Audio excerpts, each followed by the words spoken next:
Selamat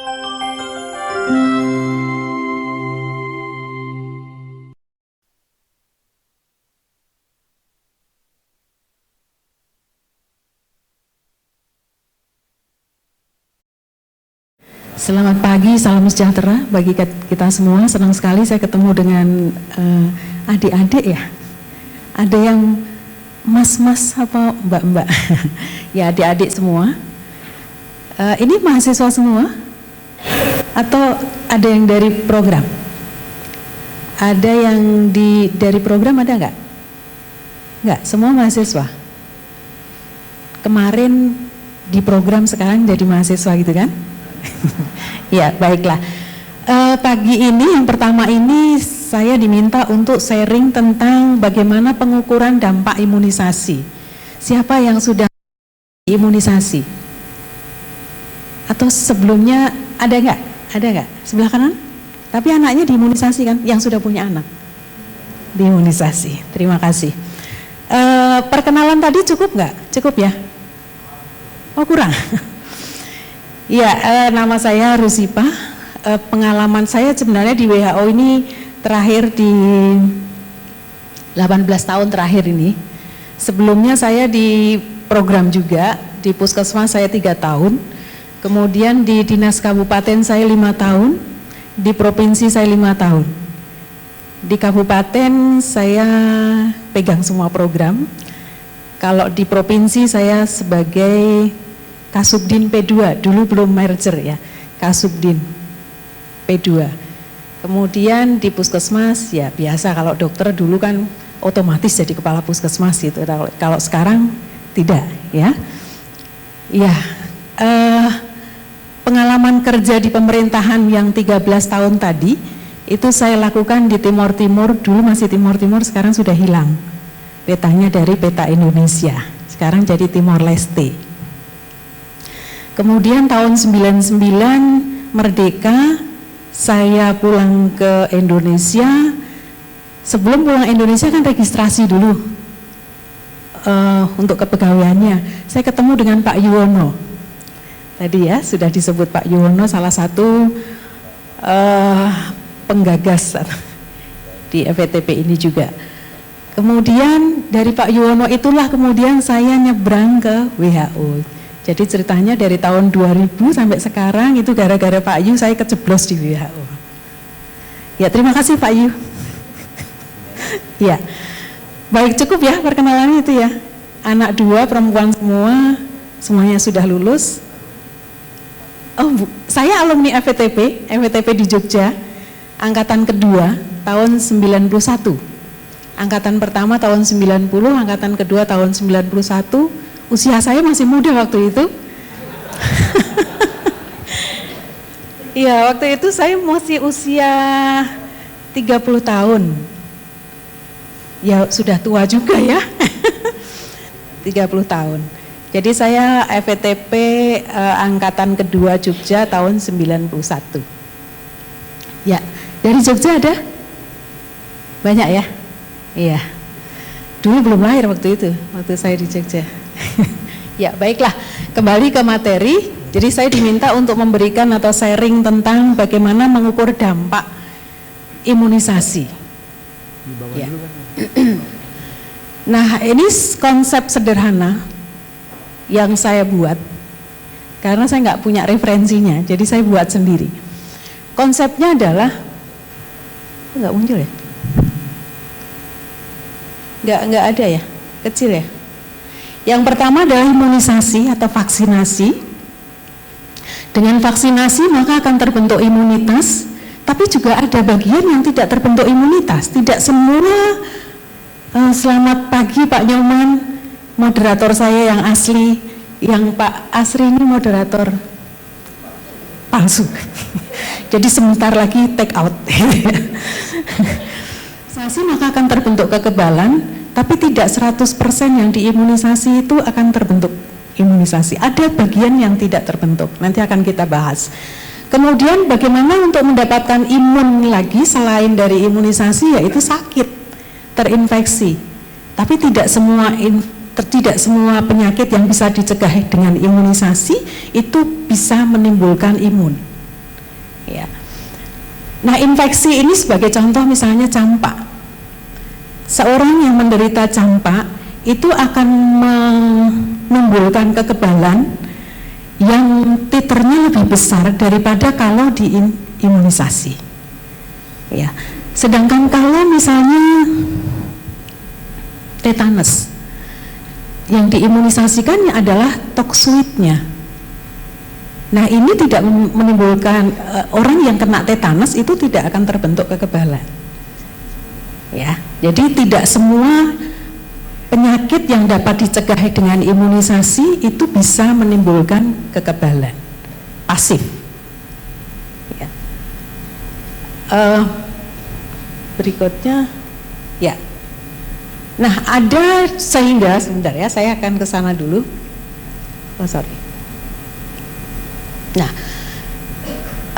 sehingga yang akan kita ukur adalah bagaimana kita mengukur imun ini, imun atau kekebalan yang ditimbulkan oleh infeksi atau oleh vaksinasi. Ya, nah kita akan mengukur dengan apa? Yang pertama adalah dengan vaksin effectiveness-nya. Dengan mengukur vaksin effectiveness-nya, kita ukur efikasi vaksinnya. Bagaimana? Yang kedua, dengan melakukan serosurvei. Tentunya kalau serosurvei mahal ya, karena harus ngambil darah atau ngambil cairan mulut gitu untuk diperiksa antibodinya. Ya, yang pertama adalah vaksin effectiveness-nya dulu. Apa sih yang dimaksud dengan vaksin effectiveness? Effectiveness atau efikasi vaksin ini sangat tergantung dari respon dari individu dan juga dari potensi vaksinnya. Kalau vaksinnya nggak poten, rantai dinginnya tidak terpelihara, tidak memberikan dampak yang diinginkan, tidak menimbulkan kekebalan yang optimal. Demikian juga respon dari masing-masing yang diimunisasi itu juga berbeda tergantung dari kondisinya. Kalau kondisinya misalnya salah satunya malnutrisi dibanding dengan anak yang sehat diimunisasi, pasti mempunyai respon yang berbeda, ya. Yang kedua, suatu saat yang diimunisasi itu tidak akan menimbulkan kekebalan, ya, karena kondisi tertentu respon imunnya jelek atau ada gangguan defisiensi imun defisiensi, maka akan tidak menimbulkan imunitas atau kekebalan yang kita harapkan. Nah, untuk masalah ini, untuk kasus ini harus diberikan vaksin yang mungkin lebih kuat misalnya, ya, atau vaksin baru yang bisa memberikan imun pada anak tersebut atau pada kasus yang tersebut. Sorry, ini lompat ya. Iya. Nah, vaksinasi ini bisa memperlambat atau bahkan mencegah terjadinya infeksi, penyebaran ke area atau ke wilayah yang lainnya. Sebagai contoh, yang A, seorang A, anak namanya A gitu ya, ABC lah kita pakai itu ya. A, dia sakit, ya, dia sakit. Kemudian dia terpapar apa ya, expose dari B yang punya kekebalan karena sudah diimunisasi, ya. Maka ada orang C lagi yang ketemu dengan B, dia nggak sakit karena di stop sama B. A sakit, B imun, C di sana nggak kebal, dia belum diimunisasi dan dia tidak ketularan. Karena diputus rantai penularannya oleh si B. B punya kekebalan. Kamu sakit, saya kontak dengan si A, saya nggak sakit. Karena apa? Karena saya punya kekebalan, sehingga bisa memutus rantai penularan. Jadi imunisasi itu bisa memutus rantai penularan karena terbentuknya imunitas, ya. Kemudian pernah dengar herd immunity nggak? Ya. Herd immunity ini juga digunakan untuk mereduksi angka kesakitan atau memprotek anak-anak yang tidak diimunisasi, ya tidak punya protek terhadap penularan. Jadi namanya herd. Misalnya di sini populasinya ini ya. Kemudian ada yang baju merah, ada yang baju merah nggak? Merasa baju merah? 1, 2, 3 di sana. Ya, ini nggak diimunisasi. Misalnya ya, misalnya aja. Yang lain diimunisasi. Ini hanya contoh. Yang lain diimunisasi, tapi yang merah ini nggak diimunisasi. Ya. Kemudian ada virus masuknya lewat belakang. Yang kena yang merah di belakang, karena dia sendirian di belakang dan nggak ada yang memprotek. Yang di depan 2 ini nggak kena. Karena apa? Karena diprotek sama sebelah-sebelahnya yang punya kekebalan. Jadi virusnya stop di sana, gitu. Ya. Kemudian, tapi meskipun demikian, masih ada bagian kecil yang kita imunisasi tadi tidak terbentuk kekebalannya, ya, karena ada gangguan imunitas pada orang tersebut atau mungkin transplantasi dari organ-organ untuk pembentukan kekebalan. Ya, oke. Ini sensitif banget nih. Ya. Nah, bagaimana kita mengukur vaksin efikasi?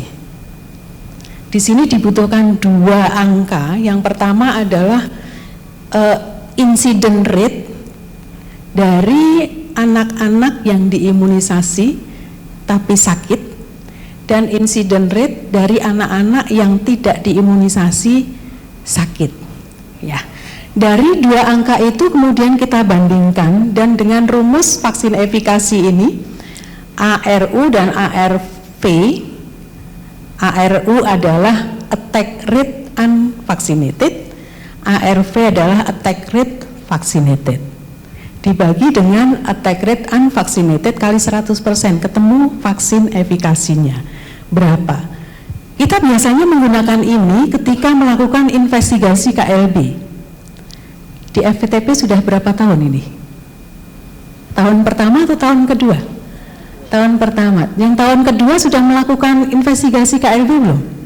Sudah. KLB yang vaksin preventable disease atau penyakit yang bisa dicegah imunisasi, atau KLB yang lain? KLB apa? Yang sudah KLB apa? Keracunan. Oh ya, yang mencegah dengan imunisasi mau tidak mau harus menghitung vaksin efikasi. Ya, kenapa?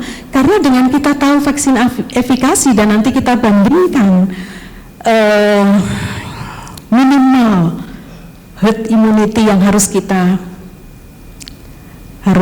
capai itu berapa, kita bisa mengevaluasi atau memonitor rantai dingin dari vaksin dan pelayanan imunisasinya. Misalnya vaksin efikasinya lebih dari 85% atau bahkan 95%, berarti nggak ada masalah di dalam supply chain imunisasinya, di dalam rantai dingin imunisasinya. Tapi kalau vaksin efikasinya rendah, padahal ini imunisasi rutin, imunisasi yang sudah diyakini bahwa pemberian vaksin ini memberikan dampak yang positif dan optimal. Kecuali kalau vaksin baru, misalnya kita nyoba vaksin dengue, dengar nggak? Vaksin untuk dengue sedang diproses. Nah, ini sedang digodok terus vaksin efikasinya, betul nggak memberikan keuntungan? Kalau nanti hasil vaksin efikasinya 50% ya percuma, diimunisasi maupun tidak diimunisasi sama-sama sakit gitu. Ya.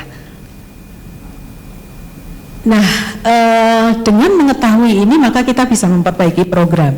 Jadi di mana vaksin ini kok hasil vaksin efikasinya rendah? Mungkin mungkin rantai dingin untuk vaksinnya dari pabrik sampai ke pelayanan di lapangan. Dari Bio-Farma dikirim ke provinsi, provinsi kirim ke kabupaten, kabupaten ke puskesmas, puskesmas ke tempat pelayanan. Entah itu di rumah sakit, entah itu di posyandu. Ya, kalau posyandunya di dalam gedung, kadang-kadang di bawah pohon. Ya, kemudian juga cara bagaimana manajemen vaksinnya. Nanti akan saya sampaikan juga untuk ini di yang materi yang kedua. Ya, ini contoh menghitung. Yang contohnya ini ekstrim semua, ya. Yang contoh pertama adalah apabila vaksin ini totally efektif, memang benar-benar efektif, sampai kasusnya nggak ada lagi, ya. Nah, setelah kita hitung attack rate untuk yang unvaccinated dikurangi attack rate untuk yang vaccinated, jadi nggak ada yang sakit yang divaksin, yang ada adalah yang tidak diimunisasi. Jadi kalau ini vaksin efikasinya jadi 100. Sebaliknya, kalau vaksin efikasinya rendah, vaksinnya jelek, nggak punya efek, diimunisasi sakit semua, meskipun diimunisasi gitu ya, sakit. Jadi di sini artinya 0. Attack rate dari yang diimunisasi, ternyata dia diimunisasi semua, tapi sakit. Jadi misalnya ada anak 100 udah diimunisasi dan 100-100-nya sakit, gitu ya. Jadi 100%. Nah berarti vaksinnya 0, efikasi vaksinnya 0. Gitu. Ya, ini sebagai contoh yang di bawah ini pada kegiatan-kegiatan yang kita lakukan sekarang untuk campak butuh namanya herd immunity itu 80 sampai 95%. 80 ini waktu fase reduksi, 95 ini fase eliminasi. Ya, jadi sekarang ini kita menggunakan untuk campak efikasi vaksinnya harus 95. Bagaimana kita herd immunity harus 95, bukan efikasi vaksin. Herd immunity harus 95. Kalau tidak 95 eliminasi gagal, tidak akan bisa kita capai. Ya. Oh, jatuh sendiri. Ada apa itu ya? Ya. Berikutnya ini idealnya. Ya, idealnya untuk menghitung vaksin efikasi itu dilakukan clinical trial. Idealnya. Yang satu dikasih placebo, yang satu dikasih vaksin. Kemudian dihitung. Tapi kalau kita sudah tahu bahwa vaksin itu efektif, kemudian kita buat clinical trial, itu namanya kurang ajar. Ya, kita sudah tahu anak yang nggak usah trial deh, sudah tahu kalau diimunisasi itu bakalan nggak sakit. Kalau yang ini nggak diimunisasi bakalan sakit, kok kita coba gitu ya? Ini nggak etis gitu ya.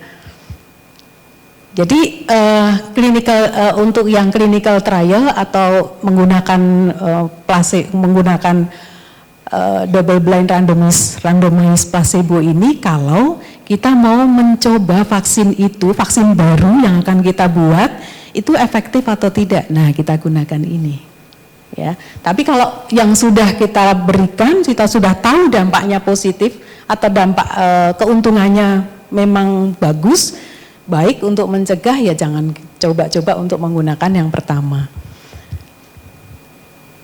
Ya, kemudian di banyak negara termasuk Indonesia, ya untuk vaksinasi campak yang sudah kita gunakan, cakupan imunisasi yang sudah kita gunakan ini kan bukan random ya, bukan mengikuti kaidah penelitian gitu ya. Sehingga di sini kita tidak bisa mengetahui kerentanan anak ini sebelum diimunisasi bagaimana. Ya, kita tidak bisa mengetahui. Kemudian yang berikutnya, meskipun demikian ya, vaksin efikasi study ini masih mungkin kita lakukan untuk mereduksi bias tadi. Ya, atau nilai-nilai yang tidak kita inginkan supaya mendekati dari kondisi yang kita harapkan. Nah, sulit nggak untuk menghitung yang pernah melakukan investigasi KLB untuk mendapatkan attack rate yang diimunisasi dan yang tidak diimunisasi? Sulit nggak? Sulit ya. Yang susah yang mana? Attack rate yang tidak diimunisasi, karena dia harus menghitung seluruh populasi yang tidak diimunisasi dan tidak sakit. Dan untuk mendapatkan attack rate yang sakit tapi diimunisasi, kita punya datanya. Anak-anak yang diimunisasi kita punya datanya. Tapi anak-anak yang tidak diimunisasi dan tidak sakit, kita nggak punya datanya. Ya, kalau yang sakit tahu karena dia pasti akan datang. Tapi yang tidak sakit dia nggak akan datang. Yang tidak diimunisasi, ya. Sehingga ada cara lain yang kita pakai, yaitu dengan menggunakan nomogram. Ya, ini kita tahu PCV ini adalah proporsi kasus yang diimunisasi. Caranya adalah dengan mengetahui proporsi populasi yang diimunisasi dikalikan vaksin efikasi yang kita harapkan. Ya, ini nggak usah ngitung ini. Ya, karena sudah dihitungkan oleh ahlinya dan kita punya nomogramnya. Ya, jadi misalnya kita hitung di sini di garis vertikal sumbu X ya, yang naik, sumbu X sebelah kiri. Itu PCV persentase itu berapa? Jadi populasi yang diimunisasi tapi sakit. Ya. Bisa kan tahu kan berapa jumlah kasusnya, berapa jumlah anak-anak, usia yang kita sudah define, sudah dibuat, kemudian ketemulah persentasenya. Kemudian ditarik garis dengan dihubungkan dengan populasi yang vaksinasi. Itu dari cakupan imunisasi. Ya, cakupan imunisasi tahu kan? Ya, cakupan imunisasinya berapa? Data yang tersedia itu paling kecil adalah desa. Cakupan imunisasi per desa. Adanya di puskesmas.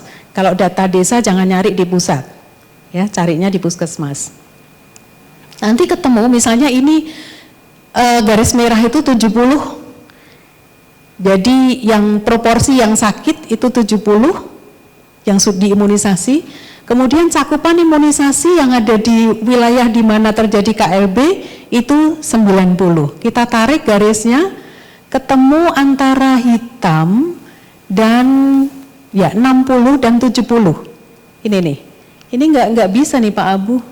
Saya mau nunjukin 60 dan 70 ya di kotak ini. Ya, bukan kotak nih. Ya, garis itu. 60-70, berarti vaksin efikasi di wilayah yang terjadi KLB itu adalah antara 60-70. Kira-kira kalau di tengah-tengah ya 65 gitu. 65 vaksin efikasi bagus gak? Jelek. Ya. Ini gini ya. Ya, ini bagus nih. Ya, jadi titik ini berada di ini, garis ini adalah yang vaksin efikasinya 70 dan garis yang hitam yang dotnya hitam ini adalah 60. Jadi vaksin efikasinya antara 60-70, kira-kira 65. Ini caranya. Nah, tapi mindahin slide-nya nggak bisa. Lah mana ini? Iya, ada kelebihan, ada kekurangannya ya. Jadi nggak ada orang sempurna ini. Iya. Nah, kemudian sekarang herd immunity ya, kaitannya dengan vaksin efikasi adalah herd immunity. Herd immunity yang sudah tadi saya sampaikan, yaitu menggambarkan imunitas yang terjadi karena imunisasi, ya, untuk memprotek yang tidak punya kekebalan. Jadi tadi contohnya tadi, ya sudah paham ya. Jadi bukan berarti herd immunity ini artinya semua jadi kebal, enggak. Tadi yang merah tadi, yang tengah ini karena virusnya transmisinya dari belakang, jadi yang tengah nggak kena. Tapi kalau yang dua orang ini kemudian keluar dari komunitas dan dia pergi ke area lain yang di sana sedang outbreak, endemis tinggi, ya sakit. Ya. Jadi bukan berarti kemudian dua orang jadi kebal, enggak. Dua orang kebal di situ. Kalau keluar ya jadi enggak kebal. Ya, oke. Nah, ini sebagai ilustrasi, ini di suatu wilayah di mana imunitas populasinya rendah, sangat rendah, jelek, ya. Ya, jelek. Jadi yang merah-merah ini adalah yang terinfeksi, kemudian yang hijau ini yang sudah diimunisasi, kemudian yang hitam nggak kelihatan ya. Yang hitam ini adalah susceptible. Kita lihat bagaimana pergerakan. Sorry. Aduh. Dik, loh. Nggak jalan ya? Coba dibantu dari situ. Klik aja. Oh. Sorry. Iya, karena PDF. Lupa. Nanti aja saya ulang ya. Iya, lupa. Karena PDF. Jadi nggak bisa saya tunjukkan bagaimana perjalanan dia. Bahkan di sini, gambaran terakhir di sini, yang dua yang sudah yang sudah divaksin ini juga menjadi sakit, gitu. Yang sudah diimunisasi sakit. Kenapa sudah diimunisasi sakit? Sekarang yang paling dekat atau paling gampang contohnya adalah campak. Imunisasi campak itu berapa bulan? 9 bulan. Cukup enggak? Enggak. Efikasi campak berapa? 85. Jadi kalau 100% cakupan yang kebal berapa? 85. Yang 15 enggak kebal. Ya. Kenapa enggak kebal? Ya. Enggak kebal kenapa? Kebetulan vaksinnya jelek. Apa tuh? Kenapa nggak kebal? Vaksinnya bagus nih. Bagusnya vaksin itu ya pasti ada 2%, kurang dari 5% yang tidak terbentuk kekebalan. Ya. 9 bulan, kenapa 9 bulan diimunisasi? Kenapa nggak 2 bulan diimunisasi untuk campak? Masih punya kekebalan dari ibunya. Kapan kekebalan dari ibunya hilang? Ya? Kapan kekebalan ibunya hilang? Ya kapan-kapan. Kapan-kapan. Kapan sebagian besar kekebalan bayi dari ibu itu hilang? Sebagian besar. Hah? Usia? 6 bulan? Lah kalau sebagian besar sudah hilang 6 bulan, kenapa imunisasi nggak diberikan 6 bulan? 9 bulan, ya, 9 bulan. Kenapa program imunisasi campak 9 bulan? Karena sebagian besar kekebalan dari ibu itu udah hilang dari bayi, sehingga harus diberikan. Sebagian besar artinya ada yang tidak hilang, ya. Nah, sebagian besarnya berapa? 85%. Itu angka yang sudah dikaji. Ya, 85% kekebalan dari bayi terhadap campak dari ibunya itu sudah hilang. Kekebalan maternal antibody 85% usia 9 bulan hilang. Jadi yang 15% masih ada. Nah, tadi yang 15% diimunisasi enggak? Diimunisasi enggak? Diimunisasi. Kan enggak dipilih. Kamu hilang enggak? Enggak kan? Kan enggak ada surveinya kan? Siapapun langsung berikan usia 9 bulan. Nah, 15% ini masih ada kekebalan dari ibunya. Nah, ketika masih ada kekebalan dari ibunya, diberikan imunisasi campak, dia nggak akan membentuk kekebalan dari vaksin. Karena saya masih punya kekebalan, jadi saya nggak butuh imunisasi. Ya, jadi nggak direspon. Kemudian kekebalan dari ibu hari-hari kemudian hilang nggak? Hilang, lama-lama hilang, entah itu 10 bulan, entah itu 11 bulan, entah itu 12 bulan, sampai kurang lebih 1,5 tahun, itu 95% kekebalan ibu itu tidak ada lagi. Oleh karena itu, sekarang ada second dose imunisasi yang diberikan pada usia 18 bulan. Karena apa? Karena dengan 85% efikasi tadi, 100% cakupan hanya membentuk 85 kekebalan. mensyarat eliminasi campak dipersyaratkan harus 95. Berarti nggak akan pernah tercapai kalau hanya mengandalkan imunisasi di usia 9 bulan. Nah, untuk memenuhi supaya 95 bagaimana? Yang 15% tadi kita tangkap di usia 18 bulan. Untuk apa? Untuk menggenapi yang 85 tadi. Kalau pemberian imunisasi di atas usia 1 tahun, vaksin efikasinya adalah 90-95. Kalau 18 bulan, vaksin efikasinya 95%. Ya, jadi di sini ada ini bukan dosis seri kedua. Kalau ada DPT 1, 2, 3. Kalau campak 1, 2 ini pemahamannya beda. Kalau DPT 1, 2, 3 memang dia untuk membentuk imunisasi dasar dia butuh 3 kali dasar. Kalau campak dasar cukup 1 kali. Ini yang kedua, untuk apa? Memenuhi standar yang harus kita capai yaitu vaksin efikasinya 90%, maka yang 15% tadi kita imunisasi supaya mencapai herd immunity 95%. Apakah kemudian yang umur 18 bulan diimunisasi harus dipilih? Enggak, jadi semuanya diberikan, ya. Jadi nanti kalau punya anak yang belum diimunisasi usia 18 bulan, tolong diimunisasi. Ya, ini lebih untuk membentuk herd immunity, komunitas, immunity di community. Ya. Ya, ini herd immunity threshold yang didapat dari masing-masing penyakit beda.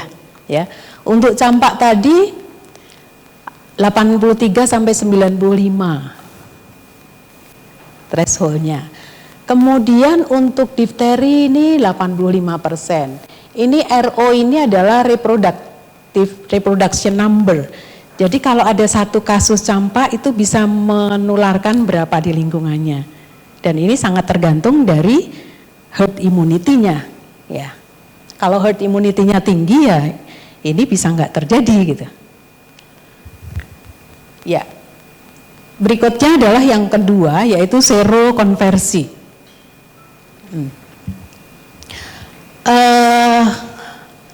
Coverage survey atau evidence yang lain ini di koleksi datanya dari catatan imunisasi yang biasanya menggunakan home based record. Begitu juga dari histori atau riwayat imunisasi yang kita dapatkan informasi dari orang tuanya atau dari individu atau dari yang mengasuh ya, yang mengasuh anak tersebut. Kadang-kadang kalau sekarang ini zaman sekarang ibu-ibu banyak bekerja, jadi kita anaknya jadi anak pembantu gitu ya. Iya. Nah, pada saat melakukan survei ini itu juga diambil untuk sampel biologinya, bisa darah. Ya, bisa darah atau bisa cairan tubuh yang lainnya, oral fluid misalnya, ya, untuk mengukur kekebalan di individu tersebut. Nah, serosurvei atau metode serosurvei ini dengan mengoleksi dan melakukan testing dari spesimen untuk mengetahui prevalensi antibodinya. Berapa sih menghitung yang orang-orang yang berdasarkan antibodinya sudah terbentuk itu berapa. Nah, ini juga sulit untuk kita nanti ya di berikutnya, sulit kita membedakan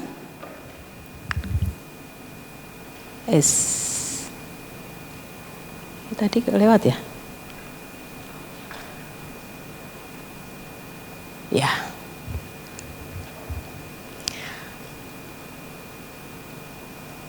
Tadi ada slide satu lagi enggak ya? Setelah, coba. Kayak ini sensitif banget kadang-kadang. Ya, terus berikutnya. Oke, ya. Studi untuk serologi ini, kita harus mengikuti beberapa hal yang kita harus perhatikan di sini. Karena serokonversi ini bisa mengukur seberapa besar respon dari imunitas dari host itu untuk mengukur. Karena tidak semua sama. Kadang ada orang yang diimunisasi kemudian timbul kekebalan tinggi, ada yang kemudian rendah, sehingga dia tidak sakit. Jadi ini untuk mengindikasikan seseorang yang sudah terjadi serokonversi, sudah terjadi immunity, dan sifatnya adalah persisten, terus menerus ada. Ya. Serokonversi ini atau studi serokonversi ini juga kita lakukan pada awal dari program imunisasi atau vaksin baru misalnya. Untuk apa? Untuk menghitung di populasi itu sudah ada, kan penyakit itu bukan tiba-tiba muncul atau munculnya kan sudah lama ya. Misalnya saja sekarang ini yang sedang ada vaksin baru adalah HPV misalnya, atau satu lagi PCV, pneumokok ya. Itu sudah ada penyakitnya dulu, kemudian kita mau mencegah bagaimana? Dengan vaksin. Nah, itu dilakukan kajian serosurvei. Untuk apa? Supaya kita memberikan imunisasi pada kelompok-kelompok yang tepat. Jadi kelompok yang mana? Kelompok yang antibodinya rendah. Kelompok itulah yang harus kita berikan imunisasi. Atau misalnya rubella. Rubella itu vaksin baru atau lama? Lama di luar, tapi di Indonesia adalah vaksin baru, ya. Nah, kita melakukan kajian serosurvei nggak di sini? Melakukan, yang melakukan adalah Litbang pada saat Riskesdas. Itu diambil sampelnya dan diperiksa serologinya. Untuk apa? Untuk menentukan sebenarnya pemberian vaksin rubella ini pada kelompok usia berapa yang tepat. Rubella untuk apa sih? Untuk mencegah apa? Penyakit rubella. Siapa yang lebih urgent, lebih prioritas untuk kita cegah? Ibu hamil, supaya anaknya tidak kena. Ya. Jadi, tapi vaksin rubella ini kan nggak ada yang vaksin tunggal. Dia harus gabung dengan campak. Nah, ini kita harus memikirkan seperti itu. Kita nggak bisa kemudian rubella harus diberikan pada ibu hamil. Kalau campak ibu hamil enggak, campak anak-anak, gitu kan? Jadi kita tarik, rubellanya tidak menjadi prioritas di sini, campaknya yang menjadi prioritas. Jadi tetap pada bayi balita yang diberikan, ya. Dengan harapan bahwa dengan imunisasi pada bayi balita ini, rubellanya itu akan menghentikan transmisi dan ibunya juga akan kena dampak positif. Ibunya juga nggak ketularan, maksudnya gitu. Tapi suatu saat nantinya kalau campak sudah terjadi eliminasi, geser ke rubella kontrol, rubella imunisasi, rubella eliminasi, maka MR-nya akan diberikan pada usia yang lebih tua. Jadi harus dihubungkan dengan kebutuhan program. Ya, jadi untuk usia berapa yang kita akan gunakan vaksin itu? Seperti human papillomavirus, HPV. HPV untuk siapa? Untuk anak-anak perempuan. Laki-laki perlu nggak? Nggak perlu. Siapa yang bilang nggak perlu? Laki-laki juga bisa loh terinfeksi HPV, tapi rendah angkanya, insidennya rendah, ya. Karena HPV pada laki-laki bisa menimbulkan CA prostat, ya. Jadi bisa juga. Jadi tidak hanya milik perempuan, tidak hanya menginfeksi pada orang perempuan, tapi juga laki-laki. Ya, kemudian dengan kita mengetahui distribusi usia pada campak yang kita lakukan surveillance, ya, case surveillance terhadap campak. Kemudian kita tahu age specific serosurveinya untuk campak, dan ini bisa menjadi digunakan untuk membuat policy baru. Ya, policy untuk imunisasi campak ini sebenarnya untuk yang tadi, ya. Jadi nggak cukup nih 9 bulan, kita butuh tambah lagi. Ya, kemudian ada lagi satu lagi adalah DPT. DPT sekarang menggunakan DPT HB HIP yang disebut sebagai pentavalen 5 diberikan. Nah, kemudian kita lagi outbreak difteri ya. Banyak kasus-kasus difteri. Usia bayi itu pakai DPT 1 combo ya, DPT Penta 1, 2, 3. Kemudian ada ulangan atau booster di usia 18 bulan. Setelah itu cukup enggak? Setelah itu berhenti? Enggak. Ya kan? Dia akan juga mengalami penurunan dan butuh tambah lagi di SD. Nah, tahun-tahun lalu SD itu yang diberikan kelas 1, kelas 2, kelas 3. Ya, DT, D besar, T besar, kemudian T besar, D kecil, T besar, D kecil. Ya, tapi karena difteri ini usianya kok usia yang anak-anak SD, ya, yang kemudian SMP, SMA. Nah, difteri vaksin difteri kan tidak ada yang single difteri, pasti ada gabungan. Kemudian ada T-nya di sana. Nah, T di sini juga memberikan kekebalan. T itu prioritas untuk siapa? Untuk ibu hamil. Hamil umur berapa? Rata-rata. Ya kita harus berpikir gitu ya, rata-rata hamil umur berapa? Sekarang usianya sudah semakin ke atas, 35, 40 ya kan?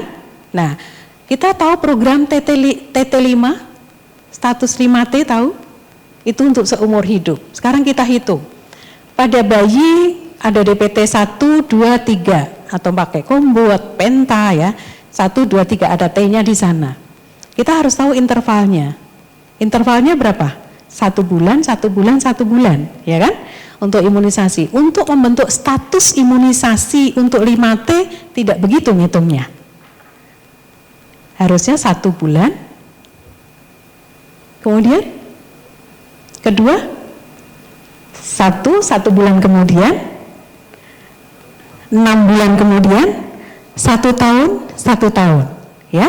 Jadi 1, 6, 1, 1. Sekarang kalau 3 di bayi, 3 DPT di bayi tadi, dia membentuk status T-nya berapa? 1, kan intervalnya harus 1 bulan, 6 bulan, 1 tahun, 1 tahun. Kalau DPT 3 kali, intervalnya kan sebulan-sebulan kan? Ya, sebulan, sebulan, sebulan. Berarti di sini kita dapat status T-nya yang memenuhi interval yang diharuskan untuk status 5T berapa? 2. Ya kan? 2. Berarti bayi itu mempunyai 2 T.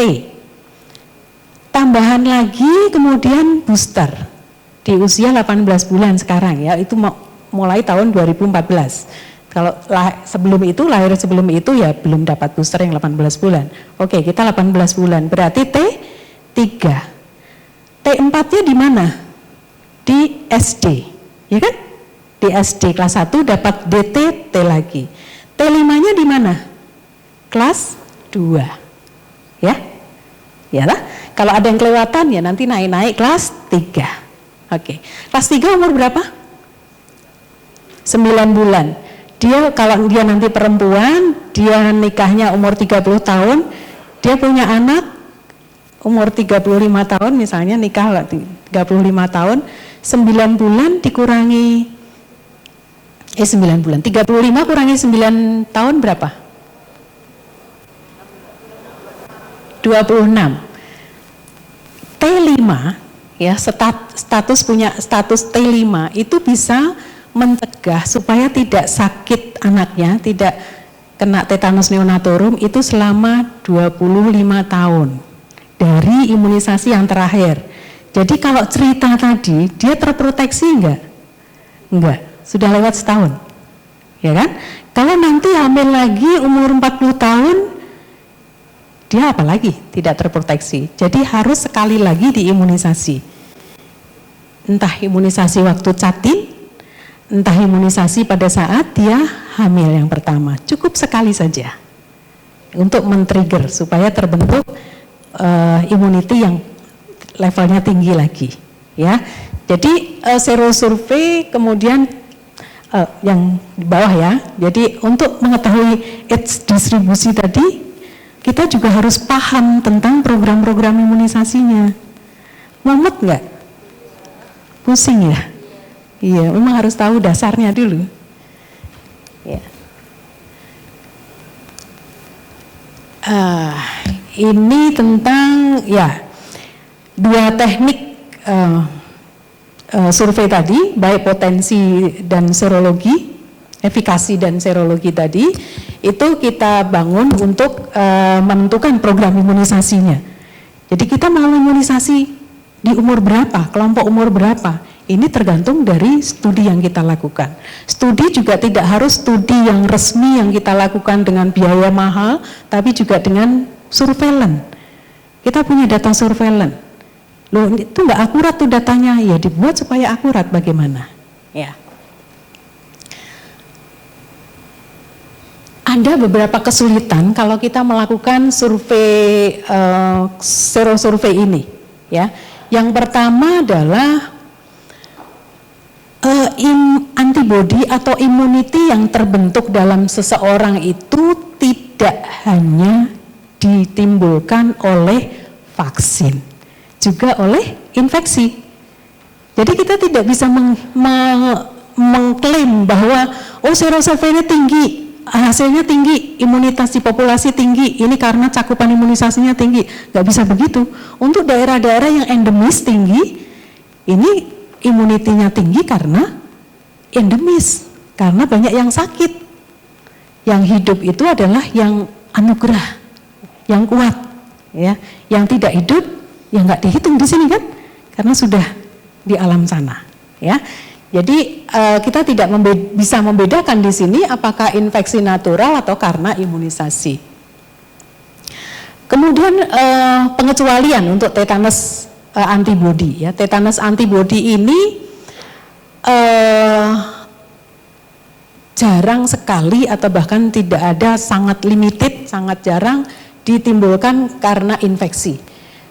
Hampir sebagian besar atau semua karena imunisasi, ya. Kalau hepatitis B beda lagi. Hepatitis B ini juga kita nggak bisa membedakan mana yang dibentuk oleh vaksin, mana yang infeksi. Karena yang dibentuk oleh vaksin ini hanya membentuk antibodi di bagian luarnya saja, surface antigennya saja, sedangkan infeksi dia menyeluruh, memberikan imunitas yang menyeluruh whole cell-nya. Jadi imunnya semua, sehingga jadi lebih baik imunisasi atau infeksi? Hah? Lebih baik imunisasi, lebih baik infeksi kalau untuk ngitung titernya. Tapi mau sakit dulu? Enggak. Tahu nggak risikonya kalau infeksi hepatitis B? Kalau masih pada anak-anak terkena infeksi hepatitis B, nanti tuanya, dewasanya akan terjadi serosis hepatis, terjadi kanker hepar, ya. Jadi jangan terinfeksi dulu karena dampaknya luar biasa. Campak juga gitu. Infeksi yang ditimbulkan oleh campak titernya lebih tinggi daripada imunisasi. Tapi mau kena bronkopneumonia, ya, mau kena encephalitis, ya kan? Kan nggak tahu siapa yang kena nantinya, ya. Jadi jangan mencoba-coba. Nanti kalau mencoba-coba biasanya kena beneran. Berikutnya yang kedua, untuk multidose vaksin. Multidose ini seperti misalnya DPT, karena ada seri ya, DPT 1, 2, 3 gitu.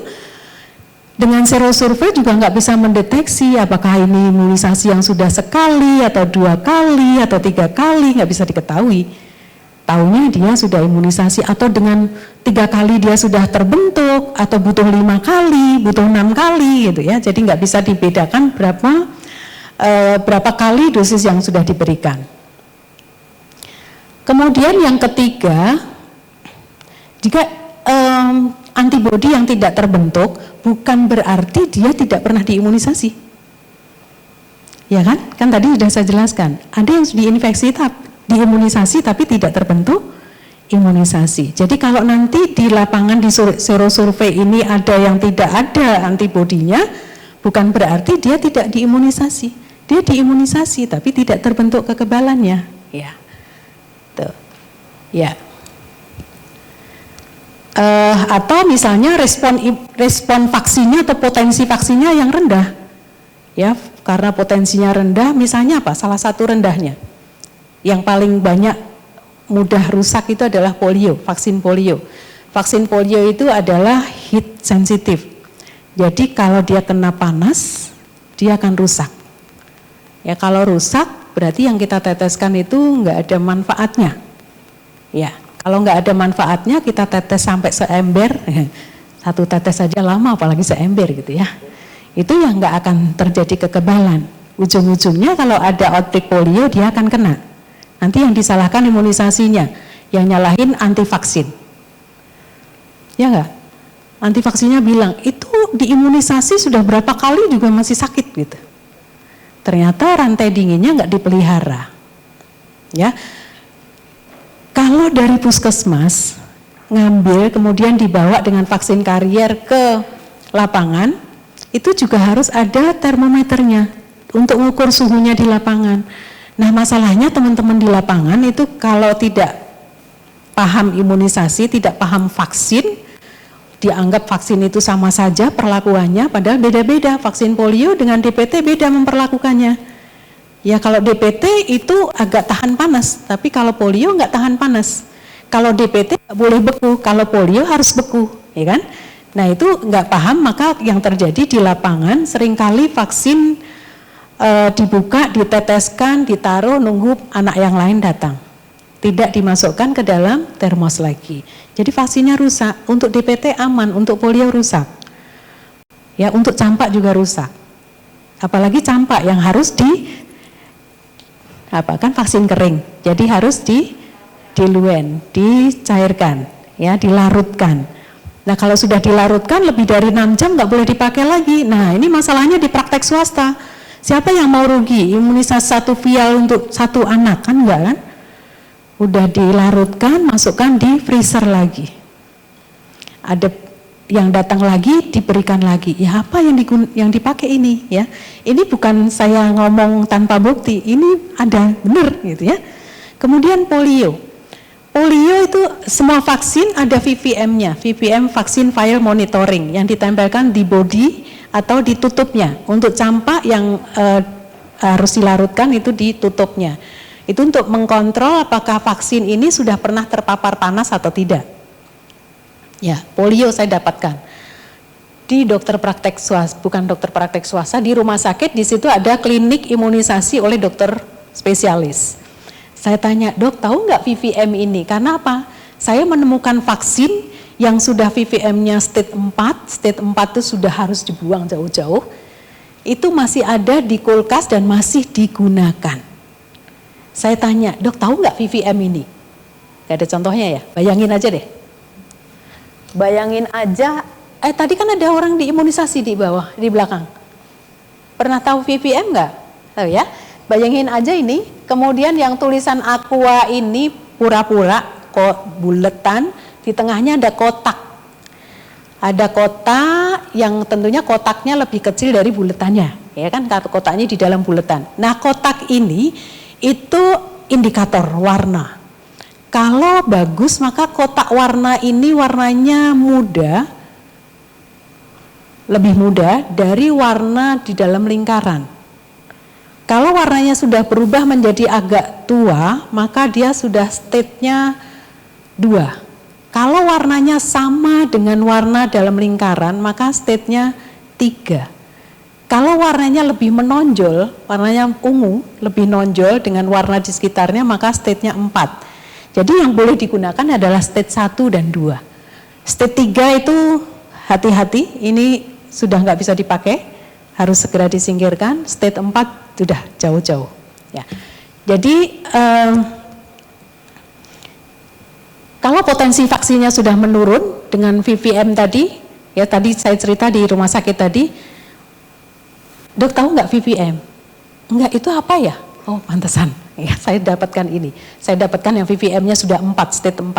Dok, ini untuk monitoring vaksin yang di dalamnya botol ini sudah pernah terpapar panas atau tidak? Kalau sudah terpapar panas dan VVM-nya berubah, berarti vaksinnya nggak boleh dipakai.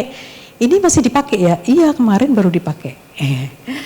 Jadi polio masih dipakai state-nya 4. Ya, berarti anak yang diberikan harus diulang. Kalau kita tahu Masalahnya di rumah sakit itu sering registrasi imunisasinya kurang bagus, sehingga nggak ketahuan, ya.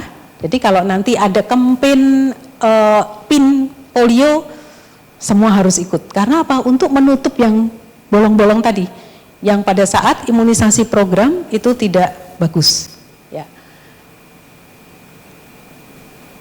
Nah, ini contoh aja vaksin effectiveness yang dilakukan di Bangladesh. Kemudian di Indonesia kapan kita lakukan? Di Riskesdas tahun 2013. Ini sebenarnya kebetulan, gitu ya. Di rancangan awal ini ada Pak Alo di sana yang punya Riskesdas.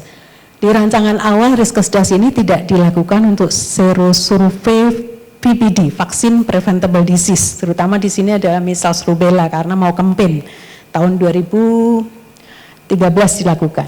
Nah, kemudian dari sampel-sampel yang diambil untuk penyakit lainnya itu dimanfaatkan untuk menghitung antibodi prevalensi dari campak dan rubella. Akhirnya kita punya datanya sehingga campaign dilakukan yang kemarin itu tahun 2017 untuk Pulau Jawa dan tahun 2018 kita akan campaign di luar Pulau Jawa. Seharusnya diharapkan oleh global kita melakukan tahun 2014-15. Tapi ternyata banyak hal yang menjadi kendala.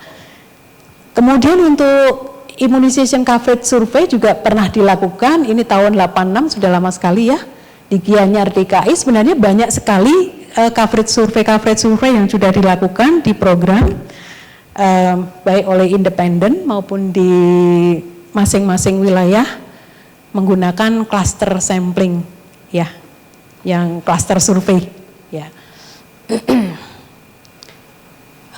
Salah. Ya, saya rasa ini sudah selesai. Ini referensi-referensi yang nanti teman-teman bisa browsing. Bahan-bahan materi saya tadi bisa di browsing di referensi ini dan di situ untuk memperkaya ilmunya.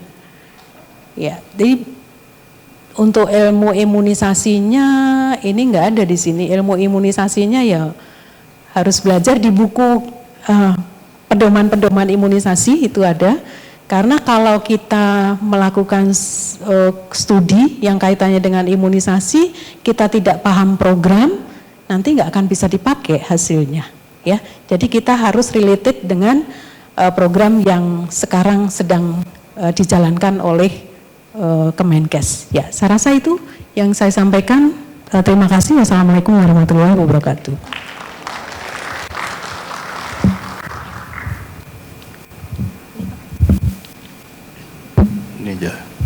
Terima kasih untuk Bu Rusipa. Selanjutnya kita membuka waktu untuk pertanyaan-pertanyaan. Jika ada yang ingin ditanyakan, silakan.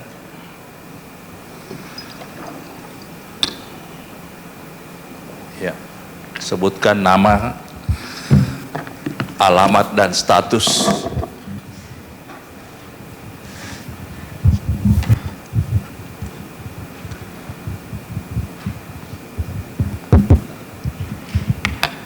Terima kasih Pak Asri. Saya Januar dari FETP UI, Bu. Yang ingin saya tanyakan tadi mengenai efikasi vaksin. Efikasi vaksin yang dari pabriknya itu gitu. Nah, apakah efikasi vaksin pada saat kejadian pada saat KLB misalnya gitu, Bu, yang kita pedoman itu dari attack rate yang tadi itu atau dihitung lagi? Kalau misalnya kita dapat dari efikasi vaksin yang tadi 65%, dihitung lagi dengan efikasi vaksin dari pabriknya 85%, berarti dikurang lagi. Yang mana yang sebenarnya jadi kita pedoman, Bu? Terima kasih.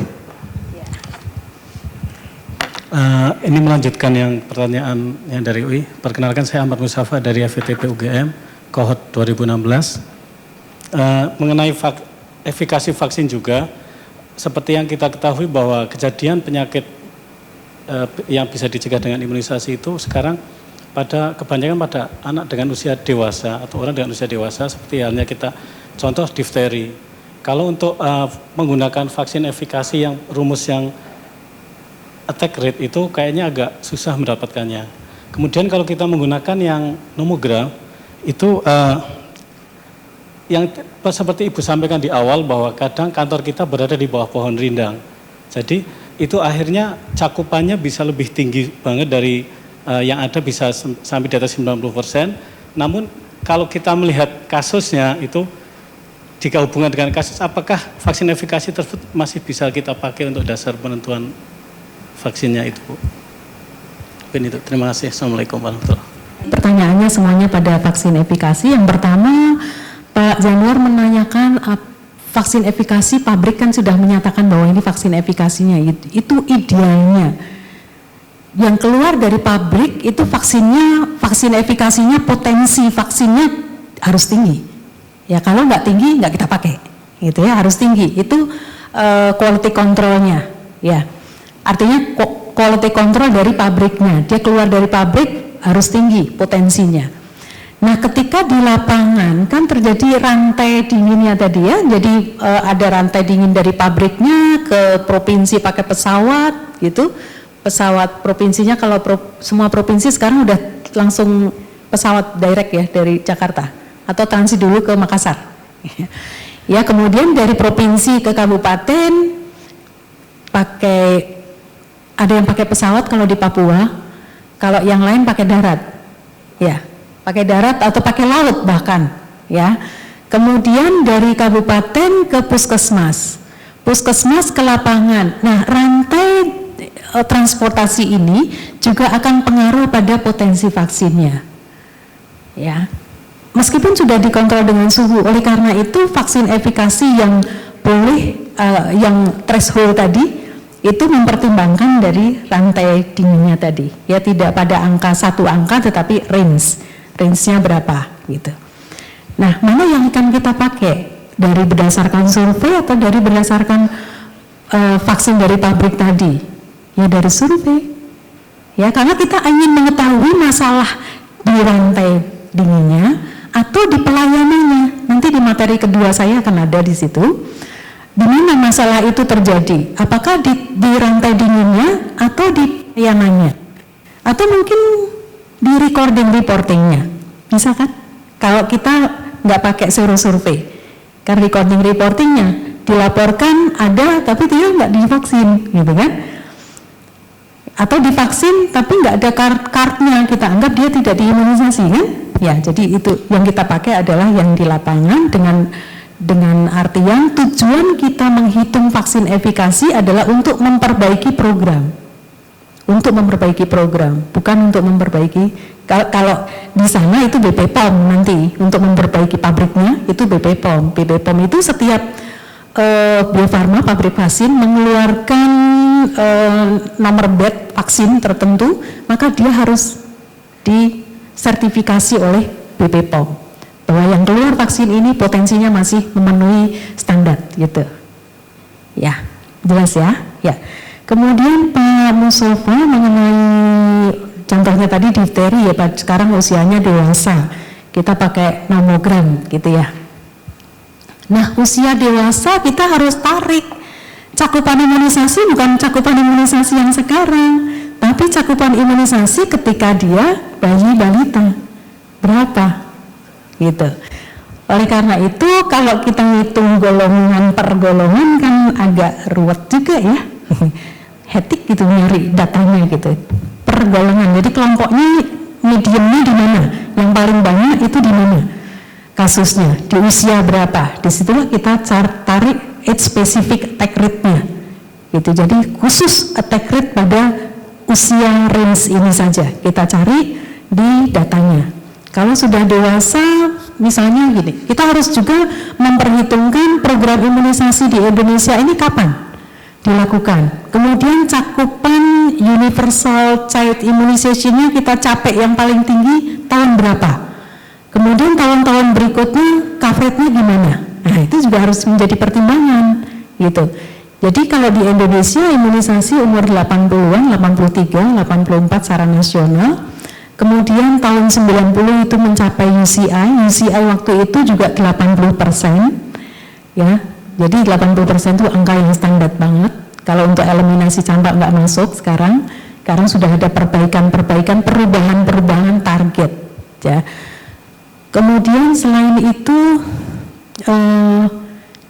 juga kalau dewasa misalnya umur katakanlah ambil satu angka umur 18 tahun misalnya anak SMA.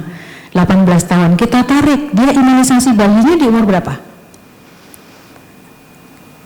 18 berarti tahun 2000 ya? Ya, jadi yang kita cari adalah coverage di tahun 2000 itu.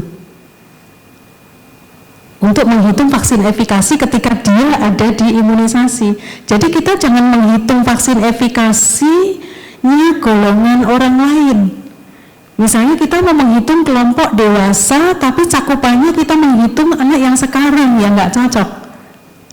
Ya, kalau mau menghitung vaksin efikasi 5 tahun terakhir, ya kita cari kasus-kasus yang usianya di 5 tahun ke bawah, paling nggak 6 tahun ke bawah. Karena pembentukan imunisasi 1 tahun kemudian masih dampaknya muncul gitu.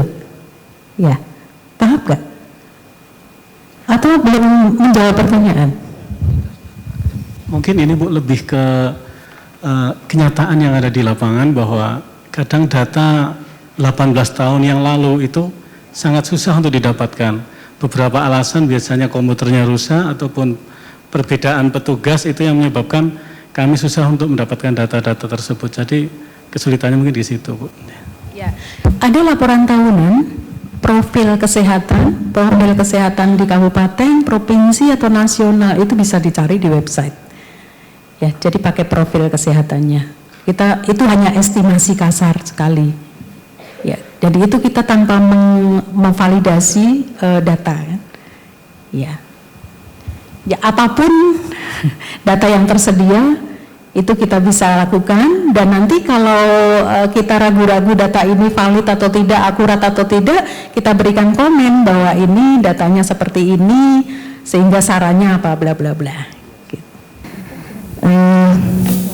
Ini menarik penjelasan tentang ini, Bu. Tadi Ibu menjelaskan bahwa untuk imunitas atau kekebalan itu bisa didapatkan dari vaksin dan infeksi, begitu ya. Kemudian juga ada penjelasan mengenai kekebalan ibu jika masih ada dan dia divaksin itu tidak akan membentuk kekebalan gitu, atau tidak efektif gitu vaksinnya. Nah, ketika kasusnya dia terkena penyakit sebelum usia program gitu ya, diprogramkan, apakah itu sudah, asumsinya kan berarti sudah terbentuk kekebalan gitu, apakah itu harus divaksinasi kembali gitu, atau kita sudah berasumsi dia sudah mempunyai kekebalan? Itu saja, terima kasih. KLB campak di Sekolah Polisi Negara. Jadi ada 42 siswa SPN yang saat itu terkena campak dan hasil laboratoriumnya confirm. Kalau misalnya kita mau menghitung efikasi vaksin berdasarkan rumus yang pertama yang dengan menggunakan attack rate, itu sepertinya agak sulit karena umur dari masing-masing siswa itu 20 tahun. Jadi kita agak susah. Kemudian siswa itu berasal dari berbagai daerah, Bu. Ada dari Jawa, ada dari NTT, dari Papua dan lain sebagainya. Sehingga kita kesulitan menghitung efikasinya. Kemudian kalau kita pakai nomogram, di sumbu X itu yang kita pakai kan cakupan imunisasi di wilayah KLB. Nah, karena siswa-siswa itu berasal tidak hanya dari Bali, kira-kira cakupan yang mana yang akan dipakai kalau kasusnya seperti yang saya temukan? Terima kasih, Bu. Selamat pagi. Iya, bagus ya contohnya. Ini KLB-nya di asrama mana ya? Ya, biasanya kalau Yanri, namanya Yanri, keliru, Yanti. Tapi ini malah kebalik, Yanti, Mbak Yanti. Kalau anaknya belum usia 9 bulan gitu ya, dia sudah sakit, kemudian apakah dia perlu imunisasi lagi gitu? Ini ada dua hal yang kita harus pikirkan. Yang pertama, secara saintifik dia nggak perlu, secara saintifik, tapi secara program dia harus imunisasi. Kenapa harus imunisasi? Ini sudah confirm ya, sudah confirm dan sakitnya sudah confirm, kemudian kalau dites dia antibodinya ada gitu ya. Secara saintifik dia nggak perlu, tapi secara program dia harus. Kenapa? Karena dia menjadi denominator untuk usia 9 bulan. Ya, nanti kalau ada orang-orang yang seperti ini jadi kebingungan. Mungkin nanti kalau kita sudah menggunakan sistem IT yang hebat gitu ya, sudah record reportingnya kita sudah bagus gitu, mungkin nanti itu akan jadi pertimbangan. Tapi untuk saat ini di Indonesia ini nggak boleh, harus diimunisasi ya, karena akan pengaruh pada cakupan. Nantinya cakupannya rendah, tapi ya cakupannya rendah nanti jadi salah treatment gitu. Cakupannya rendah bukan berarti immunity di masyarakat rendah, tapi cakupannya rendah karena masyarakat sudah pinter tadi yang itu tuh, gitu ya. Itu yang pertama, kalau masyarakatnya mau pinter-pinter semua. Kemudian kalau yang sudah sakit tidak diimunisasi, nanti ini menjadi cikal bakal masalah. Masalahnya apa? Masyarakat kita kan masih variasinya masih sangat banyak ya, perbedaannya masih sangat banyak gitu. Berpendidikan, tidak berpendidikan, kemudian nanti pemahaman, terus kemudian nanti ada lagi pemahaman untuk kelompok-kelompok tertentu. Nah, ini bisa menjadi alasan kenapa tidak mau diimunisasi, karena sudah pernah sakit, padahal sakitnya mungkin bukan sakit campak gitu, mungkin tidak pernah dikonfirm gitu. Jadi ini akan menggagalkan program nantinya. Jadi kita nggak boleh harus diimunisasi. Karena apa? Diimunisasi itu lebih ya akan meningkatkan titer lagi. Kemudian yang kedua, biaya untuk melakukan kajian bahwa ini anak sudah diimunisasi, titernya sudah cukup atau belum dan tidak perlu diimunisasi, itu lebih besar daripada kalau kita berikan. Yang ketiga, efek dari pemberian dosis imunisasi lagi itu tidak ada yang negatif gitu, artinya lebih murah dan tidak ada efek dampak negatif ya, jadi diberikan saja. Kemudian dari Mbak Evi di UI, nah ini menarik sekali nih, ini sering kita lakukan di KLB di asrama. Kemudian waktu itu kita dilakukan di mana, di yang Indonesia Sehat itu ya, Indonesia Sehat, Nusantara Sehat ya, Nusantara Sehat itu terjadi KLB dan ternyata KLB-nya rubella ya waktu itu ya, rubella di salah satu asrama. Ini menarik. Kalau ada di asrama berarti mamogram nggak boleh dipakai, itu harus dihilangkan ya. Kemudian kita harus mengetahui penularannya itu di mana. Penularannya di situ di dalam asrama atau penularannya di luar asrama. Misalnya kalau di luar asrama, dia hari pertama kumpul gitu ya, kumpul. Hari kedua, ketiga, misalnya ini yang gampang adalah campak. Campak itu masa inkubasinya mulai dari 4 hari sampai 18 hari ya. Kemudian minggu pertama kumpul semuanya di satu hall begitu, ada yang satu sakit campak, yang sana sakit, di sana sudah sakit dari bawaannya gitu. Nah, berarti sakitnya itu bisa saja ketularannya bisa saja ketularan ketika dia sebelum berangkat gitu, atau ketularannya di dalam asrama. Nah, kalau ketularannya di dalam asrama, kita menggunakan apa? Vaksin efikasi tadi yang pakai rumus sendiri. Ditanya nih anak-anaknya, ya biasnya memang banyak ya, recall biasnya itu besar sekali. Yang sudah diimunisasi siapa? Mungkin ada yang punya catatan, dia call orang tuanya ya, waktu itu kita tanya ya, sampai call orang tuanya, waktu itu saya sudah diimunisasi belum gitu ya. Kemudian orang tuanya buka lagi, oh iya ini ada buktinya, dipotret, dikirim ke kita gitu. Kemudian kalau yang orang tuanya nggak aware gitu, wah diimunisasi nggak ya? Nggak tahu. Waktu itu imunisasi apa ya? Gitu, nggak tahu orang tuanya imunisasi apa anaknya. Ada kan? Banyak kan? Iya, karena apa? Sekarang ini teman-teman yang diimunisasi di lapangan kadang-kadang nggak nanya, dianggap semuanya sudah tahu. Padahal di situ ada BCG, ada DPT, ada campak, ada polio, ya kan? Sekarang ada polio ada 2, dari yang OPV ada IPV ya kan, anak-anaknya datang coblos, tetes, itu bulan Februari Agustus ini vitamin A atau polio nggak tahu ya kan. Nah ini orang tua yang nggak tahu begini nih ya kan, nah ini terjadi loh. Nah itu jadi harus dihitung, jadi attack rate di antara anak-anak yang diimunisasi dikelompokkan, yang tidak imunisasi dikelompokkan. Yang diimunisasi berapa yang sakit, yang tidak imunisasi berapa yang sakit gitu.